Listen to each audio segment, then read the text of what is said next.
Minha gente querida, eu vim para cá hoje e um pouquinho antes de vir, eu fiquei pensando sobre o que eu gostaria de conversar com vocês aqui, no Pelourinho, nesse lugar de crime e de castigo. Na mesma hora me veio o texto do Novo Testamento que eu gostaria de compartilhar com vocês, aqui na carta de Paulo aos Gálatas, que é uma carta contra a escravidão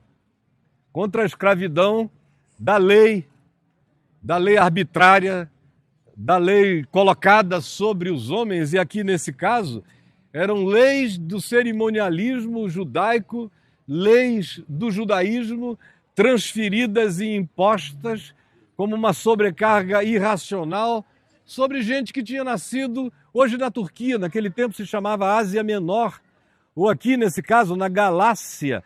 Por isso essa carta é chamada de carta aos Gálatas, porque eles eram gente da Galácia, que estavam ouvindo sobre Jesus, começando a se alegrar no Evangelho e na libertação que Jesus trazia, ao mesmo tempo em que chegavam judeus ou cristãos judaizantes, que eram aqueles híbridos, que diziam que criam em Jesus, mas não abandonavam o legalismo esmagador das leis de Moisés ou das leis do judaísmo impostas sobre eles, como se fossem leis de salvação, como se fossem caminhos de redenção, e eram apenas caminhos de escravidão, de opressão e de pelourinhos colocados sobre eles.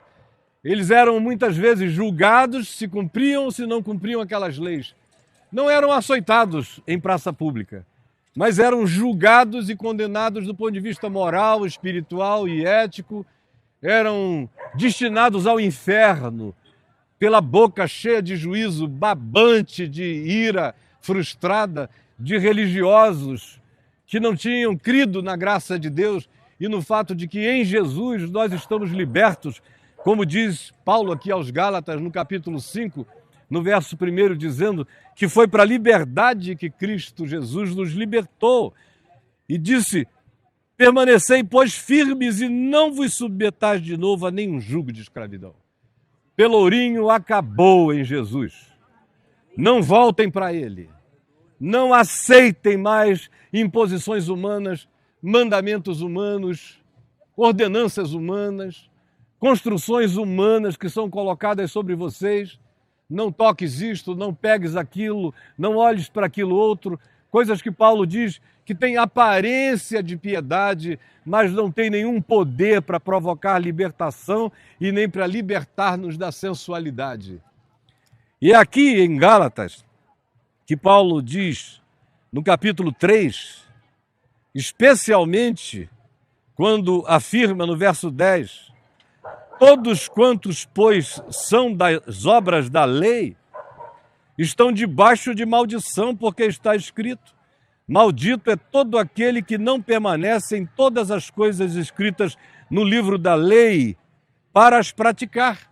De modo que o que estava dito é: não adianta que você tenha obediência a 1, a 2, a 3 ou a quase todos os mandamentos da lei. A lei não salva, a lei não traz redenção, ela só condena. Porque está escrito: é maldito todo aquele quem, obedecendo todos os preceitos da lei, fracassar num só, num único. Era como no Pelourinho, não dava para você agradar a chefia, não dava para atender as demandas. Todo esforço reunido e arregimentado jamais seria por inteiro atendido nem satisfeito, porque você estava sempre debaixo do juízo de alguma forma de capricho. Você podia ser o mais obediente de todos os seres submetidos à lei.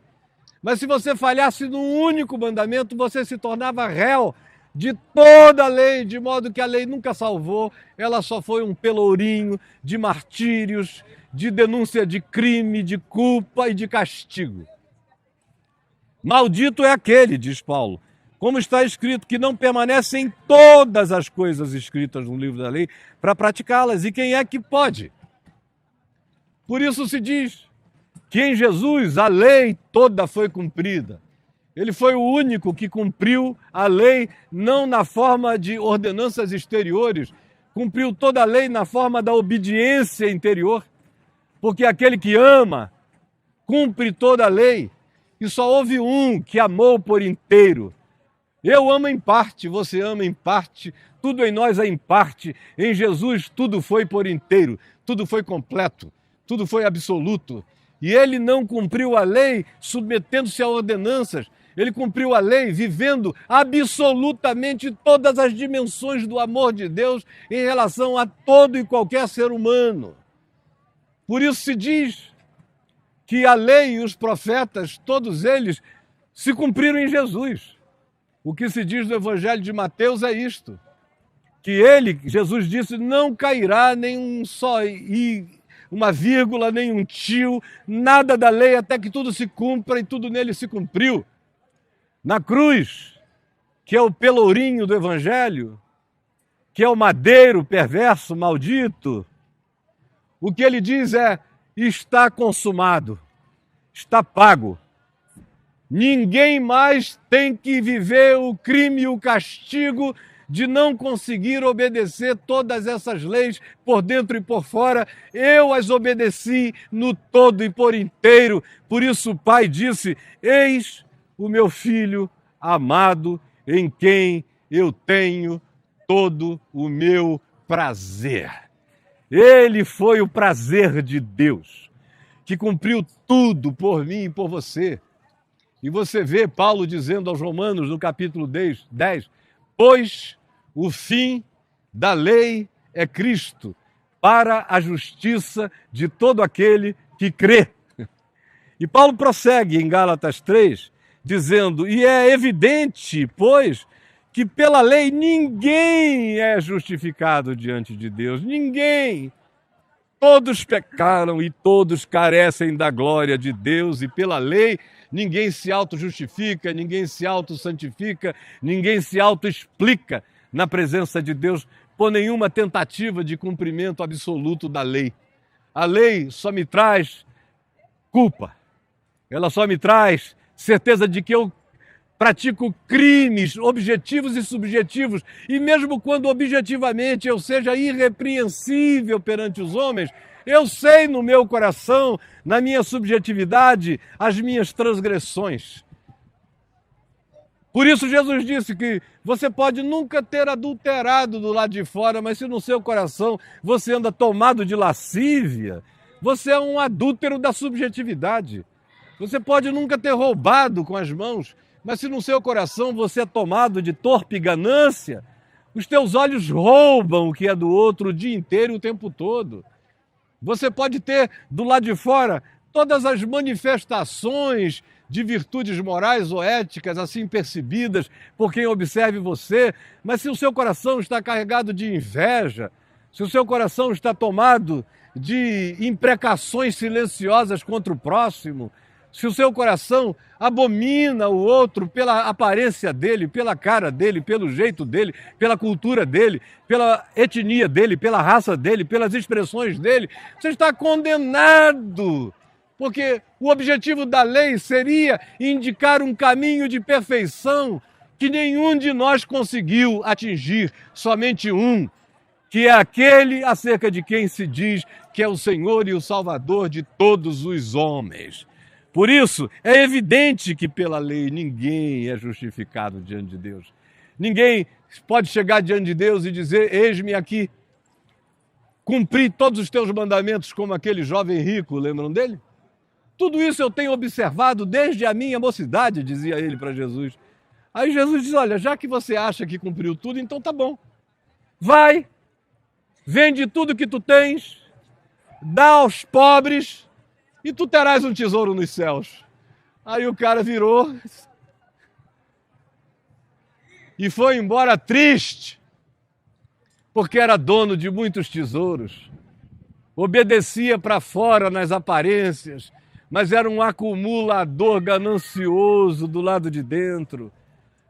Cumpria as exterioridades dos mandamentos para encobrir e camuflar a profundidade dos seus próprios enganos, mentiras interiores, pois é evidente que pela lei Ninguém é justificado diante de Deus, porque está escrito: o meu justo viverá pela fé. Repitam isso comigo aqui no Pelourinho. Pois está escrito: o meu justo viverá pela fé. Ora, a lei não procede da fé. A lei procede da jactância. Eu posso, eu consigo, eu sou, eu fiz, eu realizo, eu conquistei. Eu sou um self-made man. Aquele homem que diz: eu me fiz a mim mesmo na presença de Deus. Por isso, a lei não decorre da fé, porque a fé não tem esse argumento dizendo: olha, Deus, eu me apresento perfeito diante de ti, não precisas me salvar porque eu já me autossalvei. A fé, no entanto, é diferente. A fé diz: tem misericórdia de mim porque eu sou um pecador. A lei te leva ao templo, junto com o publicano e o fariseu. E a lei é no templo o que o fariseu dizia: graças te dou a Deus, porque não sou como este pecador aqui ao meu lado. Ao contrário, eu jejuo 2, 3 vezes na semana, dou o dízimo de todas as coisas.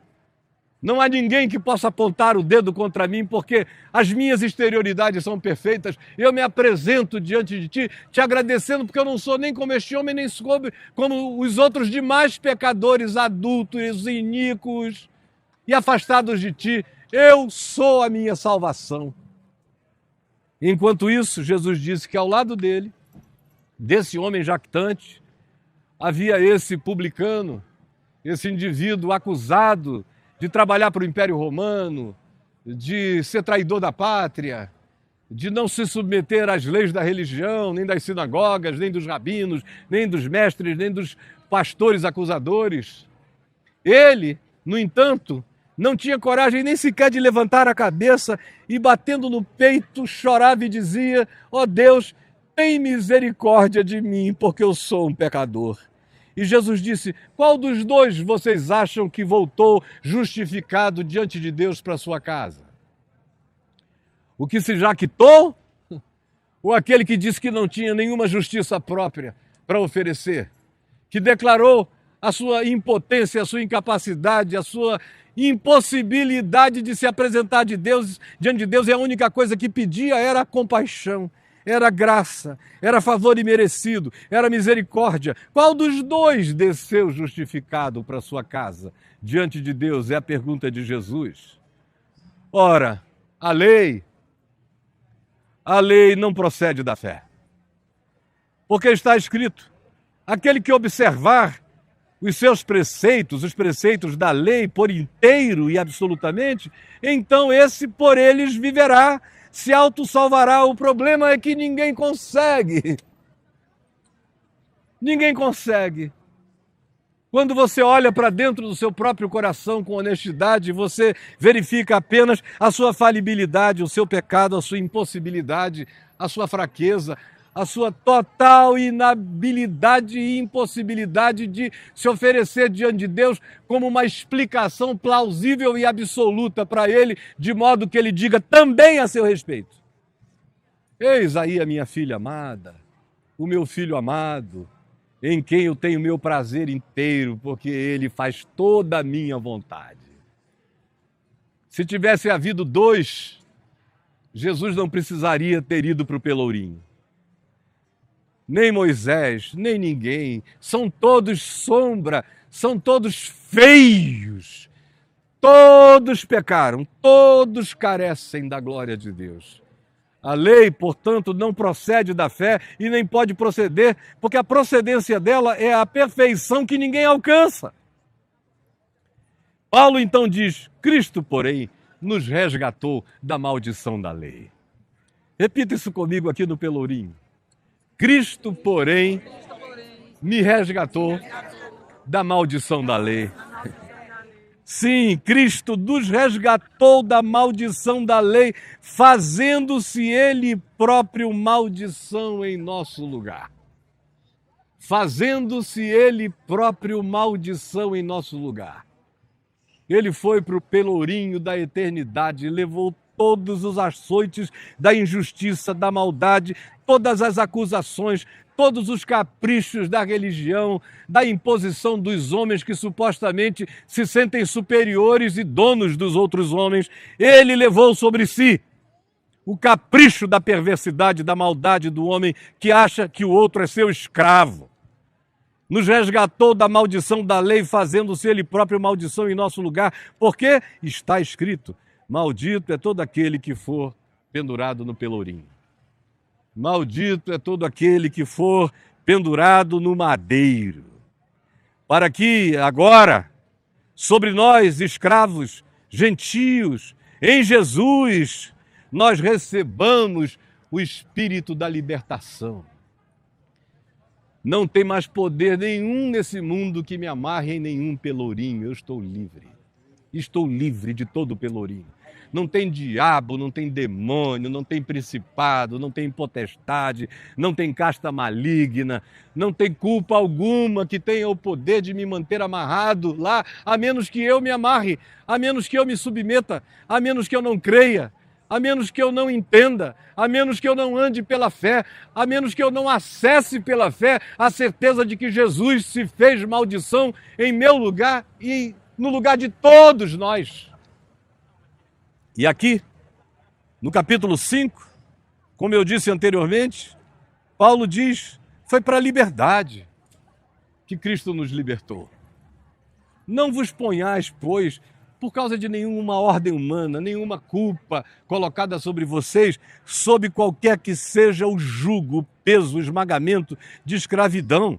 E ele chega e diz coisas chocantes ao ponto de assim afirmar: de novo testifico a todo homem que se deixa colocar sob o peso da lei, seja qual seja o mandamento da lei, como objeto e instrumento de autossalvação, de autoexplicação diante de Deus. Eu digo a todos os homens que queiram ouvir, a todos os que estão aqui no pelourinho me ouvindo, a todos os que estão me vendo ali, me vendo acolá, me vendo em todas as plataformas possíveis agora, ao vivo, eu digo a todos os homens e testifico que não se deixem impor por nenhum tipo de circuncisão na carne. E os homens vêm querendo te cortar, te ferir, tirar o prepúcio da tua alma, tira isso, corta aquilo. Isso é para quê? Para que a gente se entregue aos caprichos da nossa própria natureza? Claro que não. Cristo me libertou do pecado para me libertar também da licenciosidade vinculada a ele. Ao contrário, Paulo diz: porque vós, irmãos, no verso 13 do capítulo 5, fostes chamados para a liberdade. Liberdade segundo Jesus, liberdade segundo o Evangelho, liberdade para amar, liberdade para não odiar, liberdade para não ter medo, liberdade para viver, liberdade para morrer, liberdade para olhar para os céus, para a terra e para o abismo do inferno e dizer: se Deus é por nós, quem será contra nós? Se aquele que podia me condenar resolveu me justificar, se aquele que podia ser o promotor contra mim resolveu ser o meu advogado de defesa, se aquele que tinha sobre si o poder de determinar qualquer que fosse a soberana expressão de uma justiça que me esmagasse, decidiu ele próprio tomar sobre si as minhas iniquidades e me declarar livre. Quebrou as correntes do pelourinho espiritual da eternidade.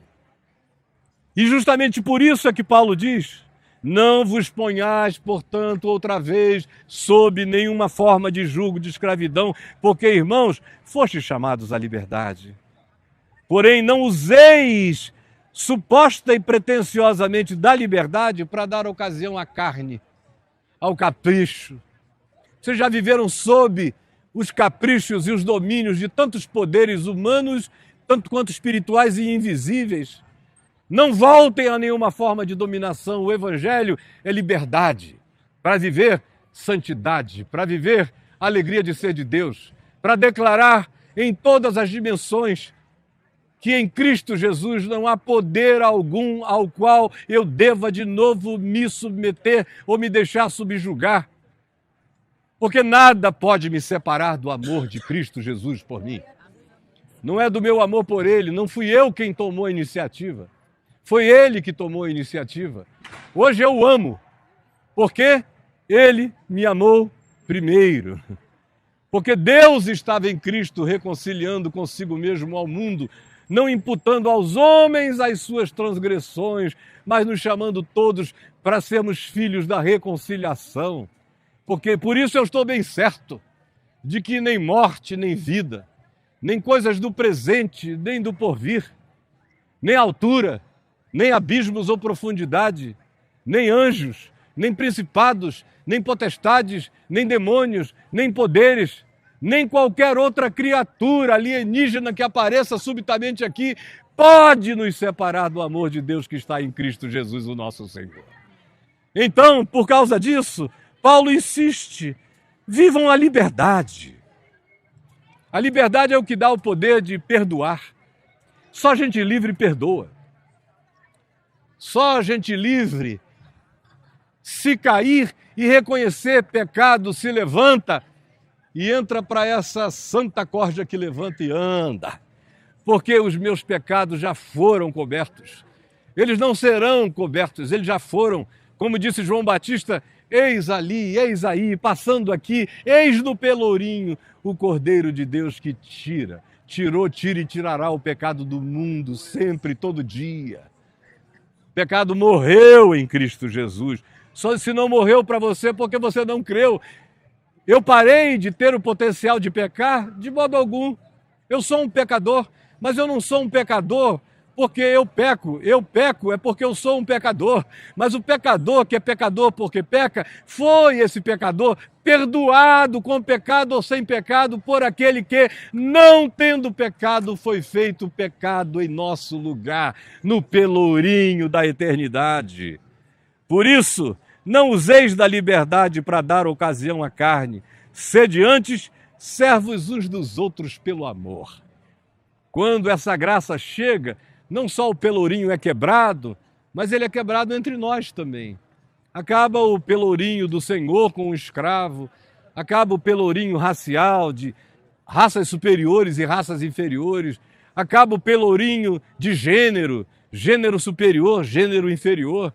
Acabam-se todas as formas de pelourinho na cruz.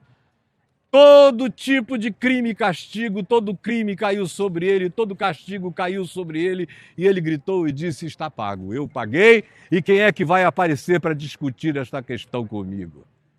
Por isso é que Paulo diz, em Romanos, no capítulo 4, ele diz, pois Jesus morreu na cruz pelas nossas iniquidades e ressuscitou para bancar na cara de qualquer um a nossa justificação.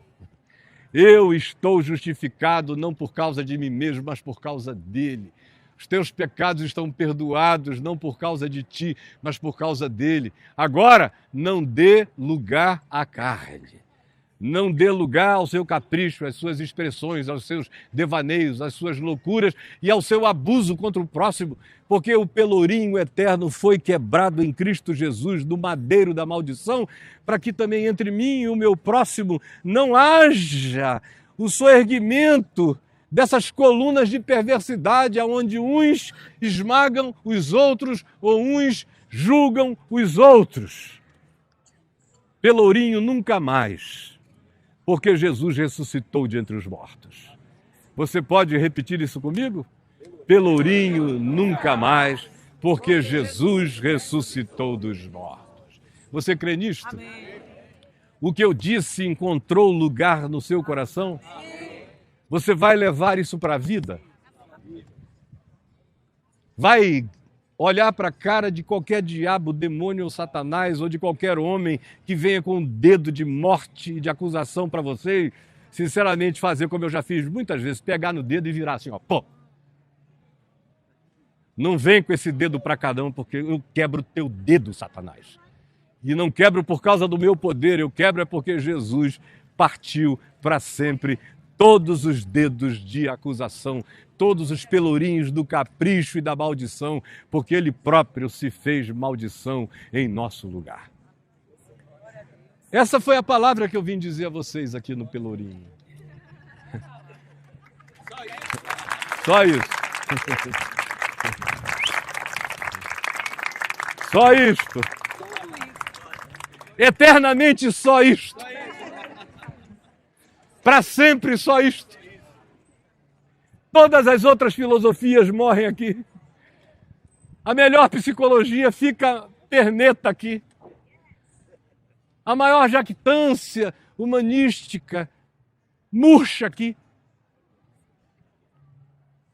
Você crê que tudo isso murcha aqui? Só ele pode. Em nome de Jesus. Só Ele. Isso, em nome dEle.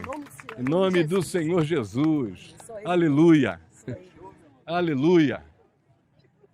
Senhor Jesus, obrigado, porque pelourinho nunca mais. Ninguém vai nos amarrar nem nos acorrentar mais. Está quebrado, nós entendemos, nós sabemos, nós cremos. E a nossa justiça não decorre da lei, não decorre das exterioridades, a nossa justiça decorre da fé, do que Jesus fez, e estamos livres. E viveremos essa liberdade não para dar lugar à carne, nem à tara, nem ao capricho. Viveremos a liberdade no espírito da tua santidade, porque livre é todo aquele que não tem senhores obrigando e nem dizendo eu fiz porque eu tinha que fazer, ou eu me entreguei porque eu não conseguia não me entregar. Em Cristo Jesus eu me entrego a Deus e a ninguém mais, me entrego ao Evangelho, e se na minha fraqueza eu tropeçar, eu já caio de joelhos ficando de pé, porque Jesus ressuscitou para que eu fique de pé eternamente. Pelourinho nunca mais, porque eu já estou assentado nos lugares celestiais em Cristo Jesus, e não há poder nem nos céus, nem na terra, nem sob a terra, com capacidade de anularem ou relativizarem a palavra dessa verdade. Que todos os seres e inteligências invisíveis que me assistem aqui, para além dos olhos humanos, todo principado, toda potestade, anjos e demônios, seres de todas as dimensões que me veem hoje aqui, porque a minha voz estronda no céu e no inferno. E em todas as dimensões eu sei que falo na autoridade da palavra que atravessa todas as camadas dimensionais, em relação às quais tudo também já está feito, de modo que nada pode me separar do teu amor, Jesus, por mim. E é sem medo, e é no espírito dessa liberdade que eu vou viver a vida, e todos nós vamos vivê-la aqui. E salva-nos da recalcitrância que nos coloca de novo sob jugo de escravidão. Salva-nos de termos mente fraca e nos submetermos a homens e suas imposições, suas tiranias, suas obrigações criadas e inventadas pelas suas taras e caprichos pessoais. Em nome de Jesus está tudo quebrado. E conhecereis a verdade. E a verdade não é uma ideologia política. A verdade é o Evangelho. A verdade é a gritada da cruz. E conhecereis a verdade. E a verdade vos libertará. Em nome de Jesus. Amém.